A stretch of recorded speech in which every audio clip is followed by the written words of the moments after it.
roughly, I mean, it varies, but from 6.5 to 7% by volume.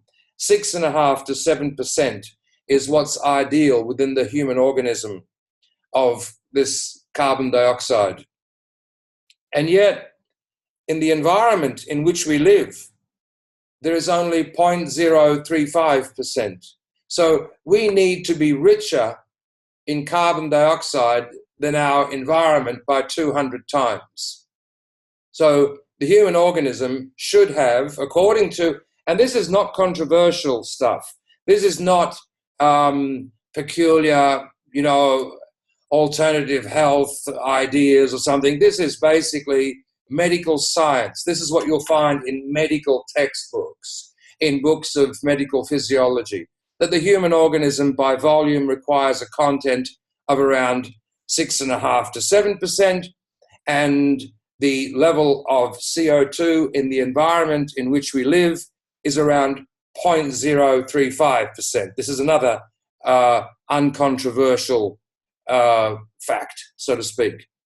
Now, obviously, therefore, the way that we will regulate our level of CO2 and maintain our level of CO2, given the fact that our environment is 200 times diluted in CO2 than we're supposed to be, our breathing will play an extraordinary role. And in fact, apart from obtaining oxygen, it would seem one of the main roles of respiration is to regulate and control and maintain the level of carbon dioxide. So what he found was, and of course the prejudice against carbon dioxide goes back. I mean, if you look at a high school textbook, even to this day, and if you ask the common person on the street, they would tell you that oxygen is good and carbon dioxide is bad. And this is because when Black and Priestley respectively discovered carbon dioxide and oxygen, they found that oxygen augmented combustion and carbon dioxide suffocated combustion. And back in those primitive times, they were under the impression that the human being was operating on the principle of combustion. And because the church dominated science, everything had to be divided into good and evil. Oxygen was good, carbon dioxide was evil. And it went from there. And to this very day, if you get an ignorant textbook, you'll actually see little pictures of people breathing in oxygen and breathing out the waste gas, carbon dioxide. Somewhere, somehow, people believe that we function like a motor car and that you pour petrol in one end and exhaust or pollution comes out the other end. So I don't know how this idea was perpetuated, but in fact, carbon dioxide is absolutely essential for all organic life. The uncontroversial data, medical scientific data, would show that we need to have around 6.5 to 7% within the organism. It's also uncontroversial that the way we breathe will determine our level of CO2. If we overbreathe, we'll obviously lose carbon dioxide. If we overbreathe, we won't get more oxygen because our requirement for oxygen is around 2% by volume, and the amount of oxygen in the air is around 20%. Therefore, there's a sufficiency of oxygen, and even people with emphysema and COPD basically have enough oxygen. What they lack is the ability to get oxygen out of the hemoglobin into the cells and tissues. It's not actually a pure deficiency. It's actually an inability to deliver what's already there. So anyway, Professor Buteyko did all his work, and measuring CO2 in the human organism is not easy.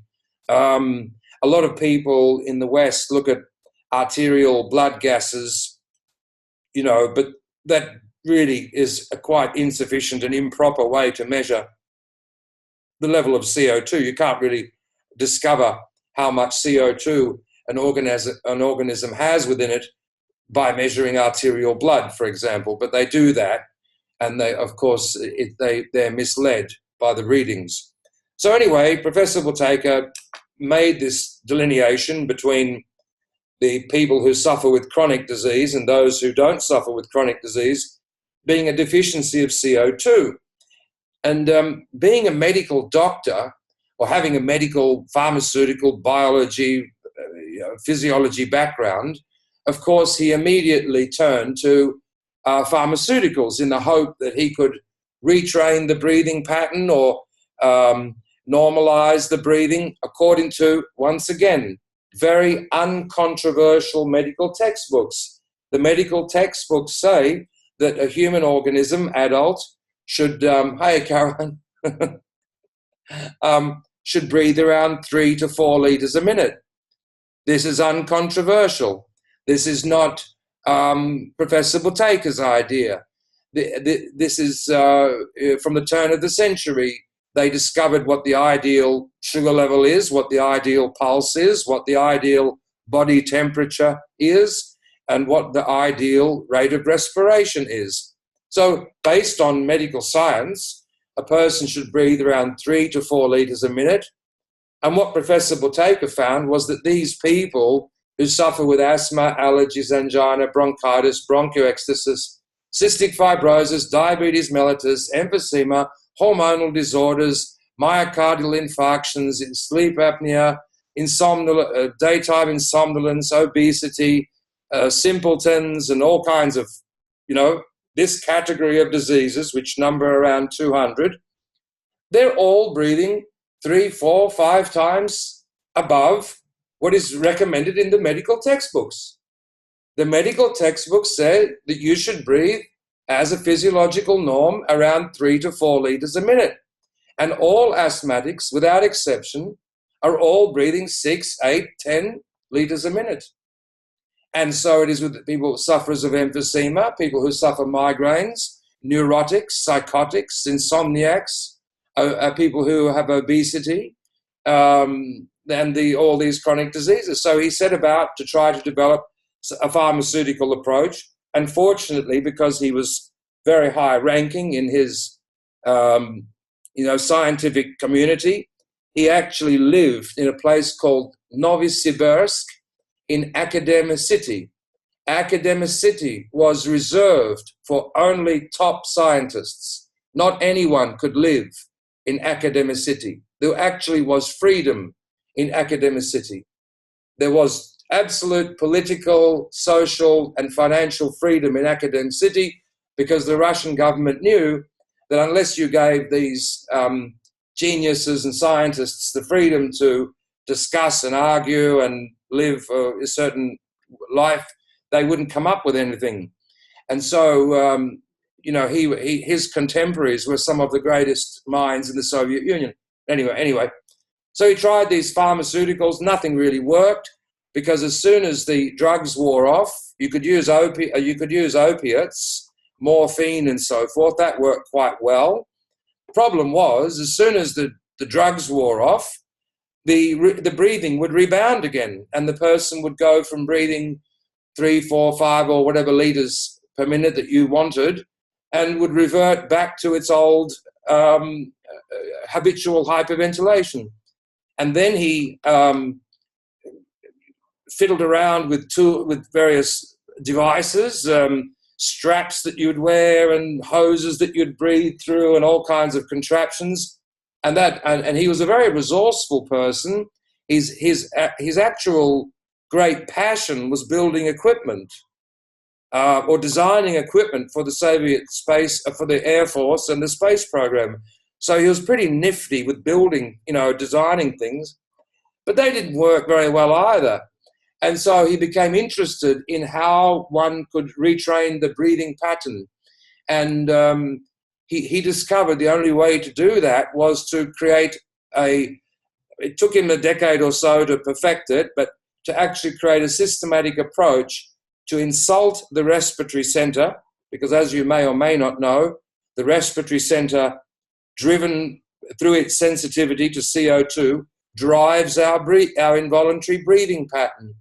And so he began, there are similarities to yoga, or certain kinds of yoga, Kumbhaka breath holding yoga and so forth, which is not really commonly taught these days. And he developed a system so that you could normalize your breathing pattern. And he discovered that he could reverse asthma, allergies, angina, obesity, stupidity of various kinds. Some stupidity seems to be absolutely irreversible, but some certain kinds of mental problems, certainly insomnia, certainly diabetes type 2 wasn't very difficult to sort out. It would take anywhere from a few days to see significant improvement, but with increasing efforts and so forth, over weeks and months, you could actually see quite extraordinary results. So he labored away, and then it occurred to him that the level of respiration in society seems to be increasing, and he became very obsessed about this and very much concerned, and thought that if the control pause, which was his measure to measure a person's breathing, if that continues to drop, society is going to collapse, is going to go completely stupid and sick. And when he made his discoveries and saw his patients 60 odd years ago, it was, the average control pause, which is a breath holding maneuver, was around 35 or 40 seconds. And when I started, it was around 20 or 23 seconds or so. And 20 years later, today, the average is around 15, 17, 18, and so forth. And this explains the skyrocketing incidence of asthma, allergies, angina, bronchitis, bronchiectasis, cystic fibrosis, diabetes mellitus, emphysema, hormonal disasters, and so, lupus. And I just recently, I've been working with a girl who's like 22 years old with severe lupus, It's ridiculous. Lupus is supposed to be only affecting well in advanced middle-aged people. And multiple sclerosis, which 30 or 40 years ago was a rarity, is now as common as anything. And if you know people who are old enough, they'll tell you, or school teachers will tell you, that asthma 60 or 50 or 60 years ago in the classroom was something almost peculiar. And now, what is it? 5 kids out of a classroom, or 10, or whatever it is. And if you speak to an elderly doctor, they'll tell you that during the war, when the Germans were bombing London, depression was something a bit odd, really. Not something that really affected people very much. And these days you go to the doctor and the doctor's depressed, not to speak of the patients. So we have this mouth-breathing, obese, mad, sick, and neurotic world, which is all hyperventilating, and Professor Buteyko developed a systematic approach to reverse that. And that's what I've been trying to do for around 20 years. So at this point, I might take a little break and then try to answer some questions, because I've covered a fair bit of area, and maybe someone has a question. I haven't managed to greet Dermond Wood. Where are you from, Dermond? New Jersey. New Jersey. Right. I stayed in New York I was teaching the method in New York for 2 or 3 years. Uh-huh. So I know New Jersey. Right. Not very well, but I know the area. But must be cold down there now. It's damn cold. Yes, it is. You see, I got my hat on here, right? Okay. I keep my office up on the 3rd floor at about 60 degrees. Oh, wow. I mean, I got friends in the States, and they were sending me pictures, and I saw this thing on YouTube where a boy tossed a saucepan of boiling water into the air, and it froze midair. Well, yes. Turned into snow. I mean, geez. Anyway, if any of you have any questions about what I've spoken about so far, please go ahead. Can I ask something? Yes, go on. Did you say that the society now is overbreeding more than in the past? Yes. And if so, why do you think that is? Multiplicity of reasons. Professor Buteyko believed that there were environmental issues, there were pollution issues, but he very much thought as well there were philosophical issues, and it was very odd to watch him lecture on this particular subject, because he'd be raving on about, you know, this oxyhemoglobin dissociation curve and the threshold of excitability of the nervous system affecting the pH, and all this is coming down to greed, grasping, greed, desperate grasping, trying to overreach, trying to get somewhere, trying to be someone, trying to, you know, and of course all the scientists in the room have gone, well, we've gone from potential hydrogen to greed, and that was a link that many of them would find difficult. But Professor Buteyko believed, and you know, most of us think of greed as something sort of antisocial behavior, like some rotten kid grabbing the large slice of cake or something. We're not talking about that. We're talking about very deep, it's almost as though society has been hardwired increasingly to get as much as we can. There's basically no empathy, virtually no empathy left in the world. I mean, empathy is basically gone. I mean, you will find it here and there, but if 1 million Iraqi, including 500,000 Iraqi children, have been murdered in just the last few years, and people are still wandering around the place in shopping malls. So it means we're shot. It means we're gone. You know, he put it down to greed. Okay. Doesn't it also correlate with the sort of obesity rise and lack of physical activity?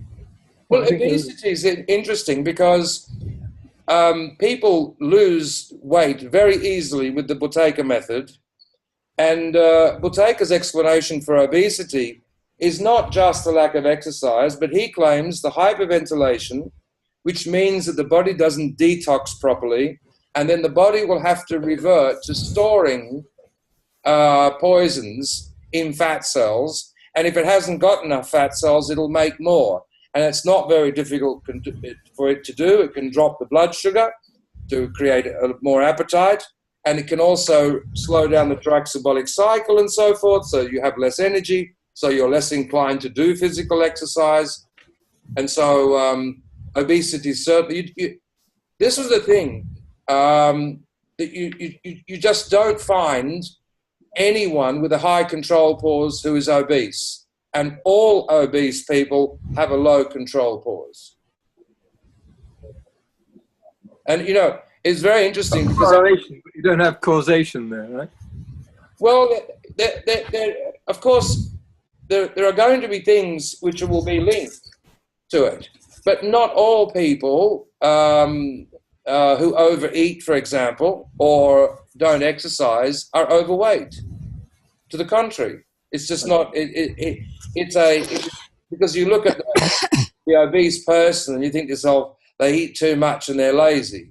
Well, yes, but they may also be the symptoms of their disease and not the cause of it. There's a huge confusion between symptoms and cause. Everyone's trying to figure out, oh, they're eating too many burgers or they're eating too much pizza. I know lots of skinny people who eat like horses. And so if you have a theory, and the minute that theory doesn't work, you have to discard the theory. You have to chuck the theory out because it's only partially true. But, you know, it is being promoted as overeating and lack of exercise, and there is lack of exercise for sure. That's a civilized life, is an increasingly reduced amount of exercise, and consequently the body will have less carbon dioxide because the body generates CO2 when it exercises. But there's actually something more fundamental than just lack of exercise and eating rotten food. Because if it was the case, then everybody who didn't exercise, you know, a lot or enough or whatever, or a good amount, and overate, they're not all overweight. They can have another disorder, for example. People, I know, if we look at a similar situation with asthma, it's very curious. They're about pollution, and yet the more polluted countries have less asthma. The highest incidence of asthma in the world is New Zealand, and even higher in the Isle of Skye, which has the world's best air. There's no better air on this planet, that perhaps the North Pole, than the Isle of Skye. And it has the highest rates of asthma, allergies, angina, and all kinds of respiratory problems. And closely behind the Isle of Skye is Switzerland. Not Bangladesh or East Germany, which is spewing out, bucket loads of pollution. So, and we're not suggesting that pollution is good for breathing, not at all. But that, as a rule, doesn't apply, because we can see that the highest incidence of asthma and allergies are not in the filthiest countries. They're in the cleanest countries. Right.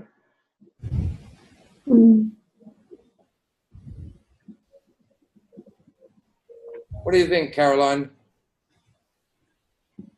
Interesting.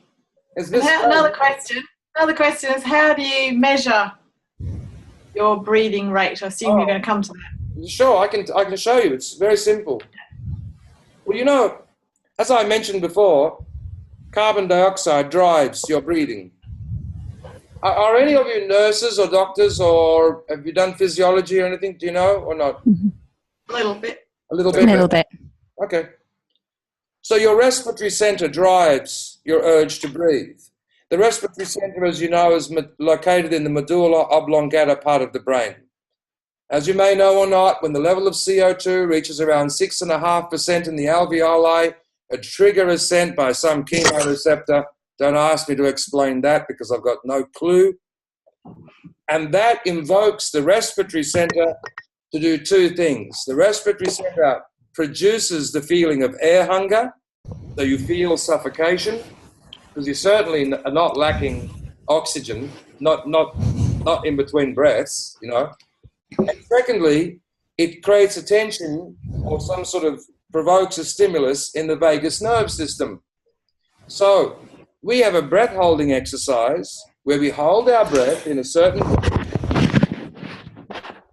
and when the level of CO2 gets to a point that triggers the respiratory center, we can actually determine how sensitive the respiratory center, and because of its homeostatic nature, can therefore derive your average liters per minute.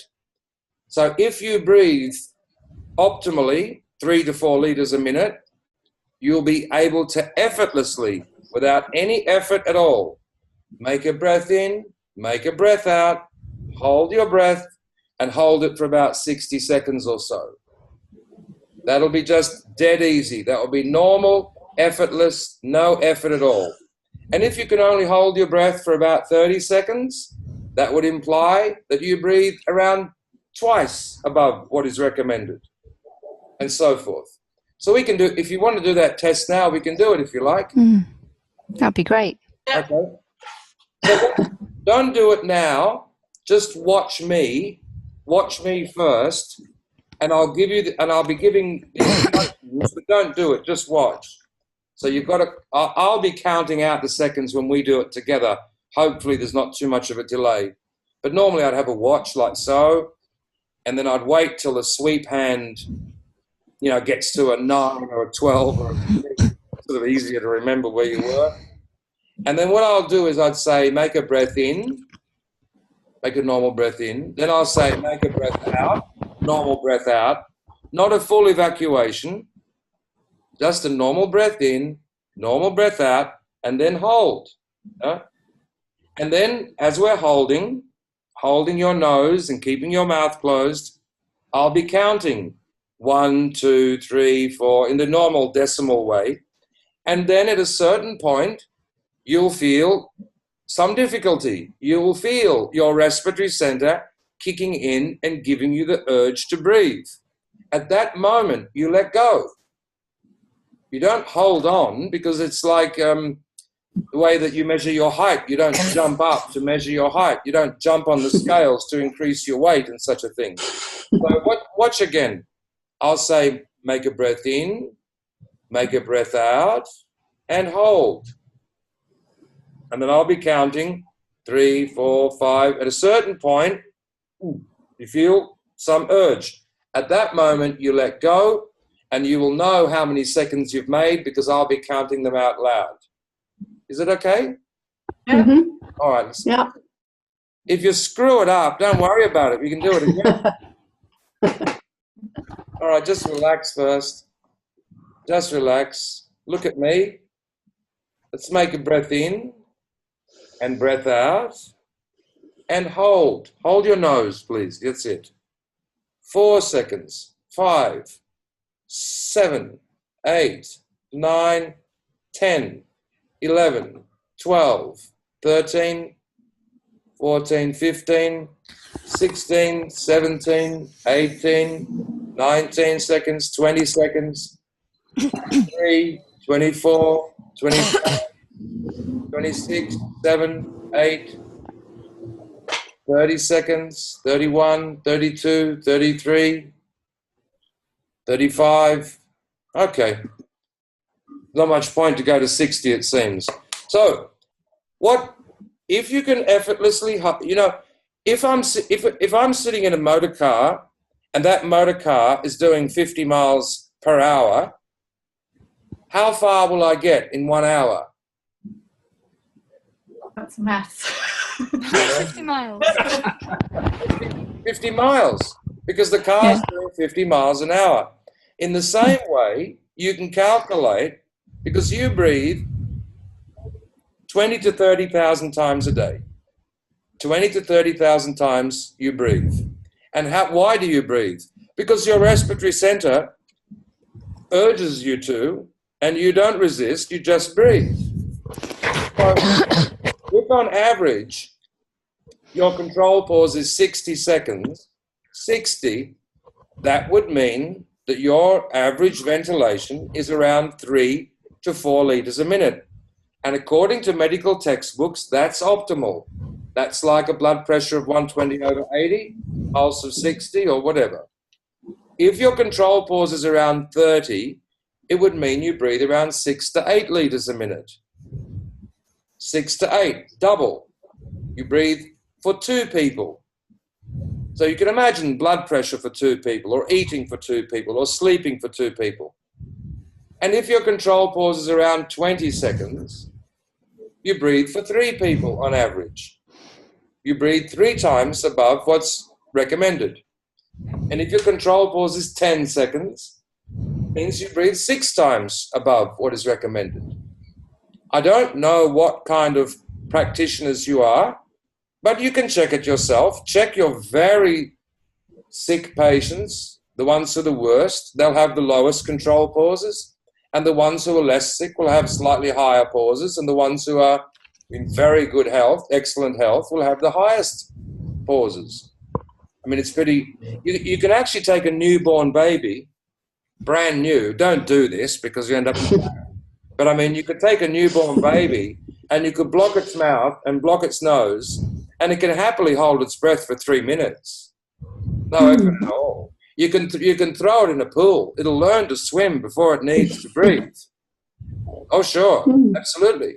Now, whilst you're at the hospital, go to the ward for the terminally ill, the people who are nearly dead.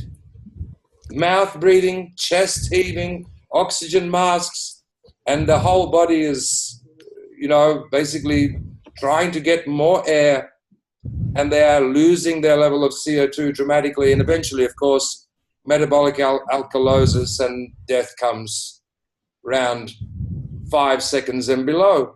It's not sustainable. And so, as I said, when Buteyko started, the average control pause was 35 and 40.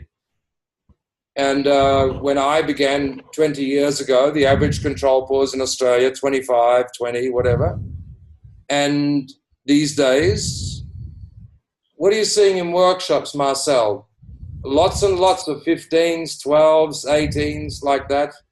We've even had 5, 6, 8, 9. Yeah. So that's what we're seeing. And yeah, so how do you learn? Sorry, how do you learn to increase it, and how how long does it take? Because it's quite difficult when you feel suffocated. It is difficult.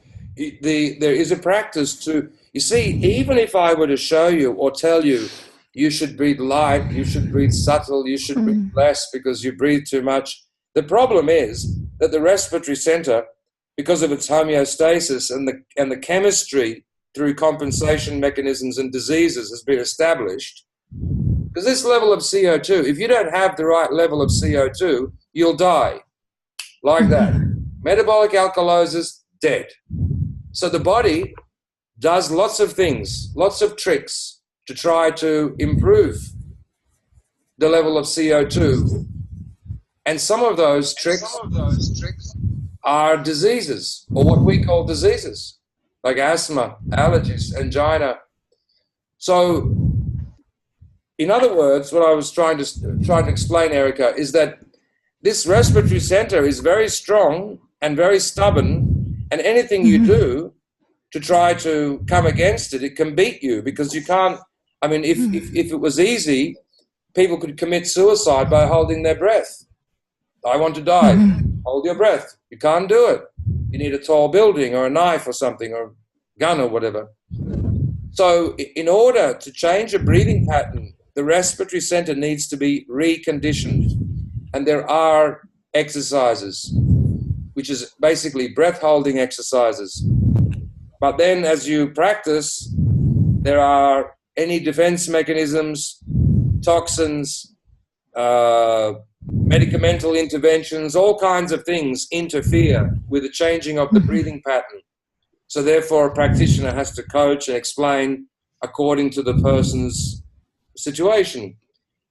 Most people have a control pause around 20 and nothing outstanding in terms of chronic illness.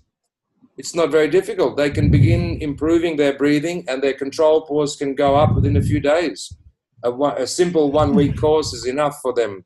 But if you've got somebody with multiple sclerosis, a mouthful of dead teeth, 10 kilos overweight and crazy, it's going to take months to reverse all this stuff.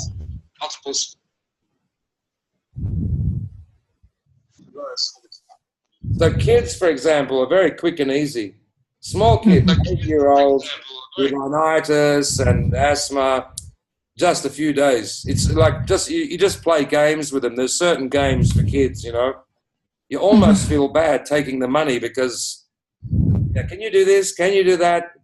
Tell the mother, get him to do this 3 or 4 times a day, and within, but as soon as you get up to middle age and people are toxic and they've already got brain vessel sclerosis, so neurons don't synapse in brain cells, they're all emotional, all the factors of logic have been, dropped, and then they're taking medications which dilate vessels, and so you're fighting a whole gamut of things.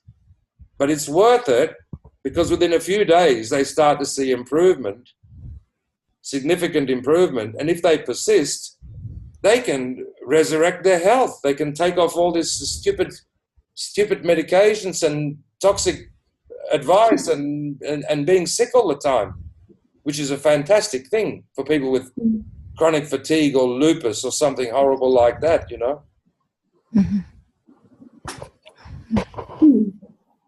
I have a question which is not really related to Buteyko, which is, are you actually recording this so that we can review it afterwards? I am, yes. I'm going to send you all a copy of it so you can... Okay. Thank you. Oh, that's great, thank you. Est prévu ce soir à 20h30, heure britannique. Nous vous rappelons que l'heure utilisée à bord est l'heure britannique. Nous vous souhaitons une agréable traversée. Merci. I have a question which is not related. Well, that was interesting.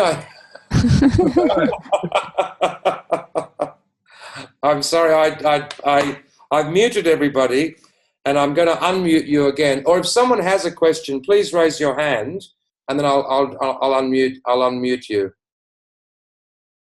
Okay, Carolyn. Okay, go ahead, Carolyn. After someone's done the course, whether it's a week or however long, is it then a daily practice? Is it something that's with you have to do continuously, or is it you've reprogrammed and then you don't think about it anymore? The situation that we are in the world, with so many forces to make breathing deeper, including the way that we've been programmed and trained in our lifestyle and so forth, yes, there is some stickiness. Once you've retrained your breathing, it does stay retrained. But I'm not trying to evade the question. If it's a small child, happy small child, 8 years old, 10 years old with a rhinitis or asthma, yeah, it's true. Once they can make lots of steps and play these particular games, breath-holding games, from time to time they may need to do a bit more here and there. But if the person is ill, if the person is in poor health, they will need to practice and be mindful for the rest of their life, but not practice to the same degree at which they had to get going and to develop some skills, you know. Right.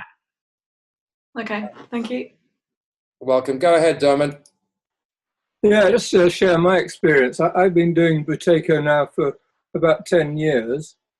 I started off with very bad asthma, and I taught myself Buteyko. And for a long time, I guess for about 6 years, I didn't have to think about it. In the last couple of years, I've had to go back and doing regular exercises, possibly to do with the fact that we have 2 dogs and 2 cats, and they sleep in the bedroom with us. But that's a small price to pay. So I'm back up now to sort of 30 to 40 control pause. Yeah, if your control pause, well, usually if your very few people have a control pause of 60. And Professor Buteyko, because of his great influence and his, powerful position, he sent out people to look for people with a control pause above 50 and found that in the Air Force cadets and in various military wings and others, he did find some people with a control pause of 60. And his view was that they were extraordinary. Yeah. They were always... I can't think that's a realistic goal for most people. Well, they were not competitive. They were always in a good mood. They loved physical work. They just loved anything physical. They were, as I said, not at all competitive, well known to be happy and easygoing, and very popular with all their peers. For some reason, people always wanted them around. And but they're very rare physically. This day and age, I don't know that you'll find many people with a control pause of 60.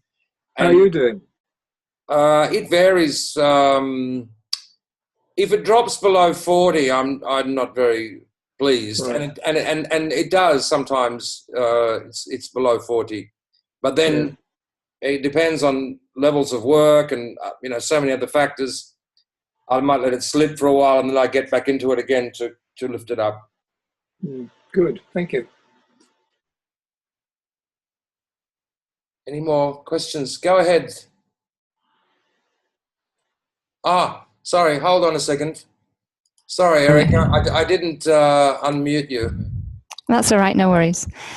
So do you have to be face-to-face with somebody to learn for the week, or could you do it on online, something like this?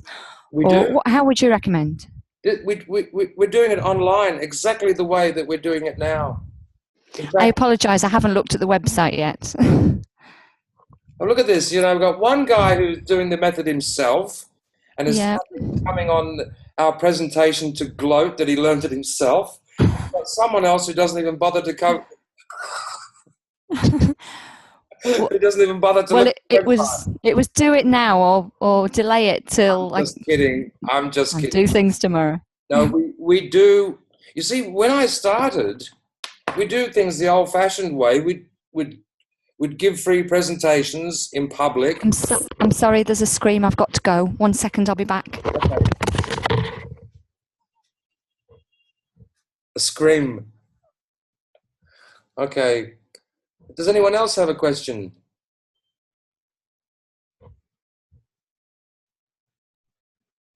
No. Okay. Yeah, so we teach, well, I'll wait till Erica gets back before I talk about that. Sorry about that. Everything's okay. Okay. So when I started, we used to do public presentations, and then we just put people in groups, and then I did that for nearly 20 years, just, getting it like a workshop. And then only just now have we begun to run courses online, exactly as we in the same format that we're in now. We're on our tomorrow is our last day of our first online workshop. It's gone very well. Everyone's control pause is zoomed up. And on the 20th of January, we're starting a 5 and a 10-day course at the same time, because some people, 5 days will be enough. I imagine, unless you've got some very serious lurking disorder, that 5 days will be more than enough for you. And for the other more serious cases, it's 10 sessions. Lovely. So I shall get onto the website. I'm afraid I've got a bit of an emergency going on at the moment. But it's been great. Nice meeting you, Erica. Thank you very much. Bye now. Bye-bye. So I should then continue a little bit about, well, I might just unmute everybody. What would you like me to talk about? Basically, it's up to Caroline and Dermot. Some case examples might be interesting of people that you've helped. Is there any particular condition that interests you? Well, I've got low bone density, so I was wondering whether there'd be any impact on that. I've got osteopenia, which has been a result of untreated celiac disease. All right. Whether it would help. All right. You may remember that American astronauts would be carried out of their spacecraft because being weightless has the tendency to degrade bone or to cause bone density to become less. Yeah. And you may or may not be aware that Soviet cosmonauts walk upright out of their space missions, even when they've been in space for extended periods of time. The reason for that is they practice Buteyko method, because a deficiency of carbon dioxide has the tendency to leach calcium, and it needs to leach calcium to normalize the total pH of the organism. So there was a very famous Russian weightlifter who became the coach for the Russian Olympic weightlifting team, but in his young days as a weightlifter, he actually couldn't, his hips could not support the weight that he could deadlift with his upper body. Mm-hmm. So his legs were strong enough and his arms were strong enough, but his hips were not strong enough. And I don't know if you know, probably doesn't interest you, you don't look like a weightlifter, so at least the idea it still might be interesting. And so they used to have to develop a harness for him because weightlifters only lift their optimal weight in competitions because the body can be damaged. And so he came to see Professor Buteyko, and the situation was solved out because his bone density was so much improved. And so I would, the cause of loss of bone density and these problems is the leaching of calcium. And the leaching of calcium has its genesis in a disturbed pH. So most definitely, and drinking milk is not going to help. Drinking milk, I know that. And they really foisted that one on us. This stupid calcium in the diet, this is, like the dairy marketing board. Yeah. Well, magnesium is helpful because the precursor to indigenous calcium in deposit form is magnesium, and taking calcium is not going to help you at all. So I would strongly recommend that you practice and that you will find good results with bone density, but it will not be fast. It's not something you can solve out in a week, but it's something you need to have a control pause 35 and above, and you need to maintain it, and then you can be sure that you will not succumb to this disease. Thank you. Well, thank you very much. I'm afraid I have another meeting at 10 o'clock. All right. Well, all the very best with your practice, Dermot. Congratulations. I'm actually, Yeah, thank you. I was just kidding before. I'm delighted that you have managed to use Buteyko method to sort out your asthma.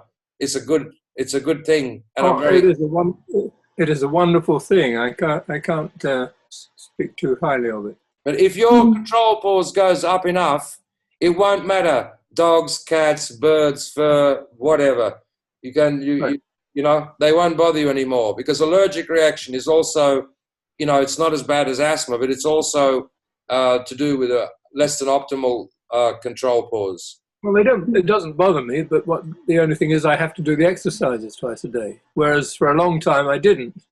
You know, for a long time I just taped my mouth each night and practiced abdominal breathing and all the good things, and everything just took care of itself. Yeah, good. And now I have to be more formal about it. Thanks very much, everybody. Thank you. Very welcome. Thank you, Dermot. Can I ask, is taping of the mouth something that people generally do? Yes. Yes, it is. Okay. Well, the reason for that, Caroline, is you should know that most cardiac arrest, most fatal asthma attacks, most entrees to psychiatric wards, and most trauma that ends up in the ER room, the emergency room of a hospital, occurs between the hours of 3 a.m.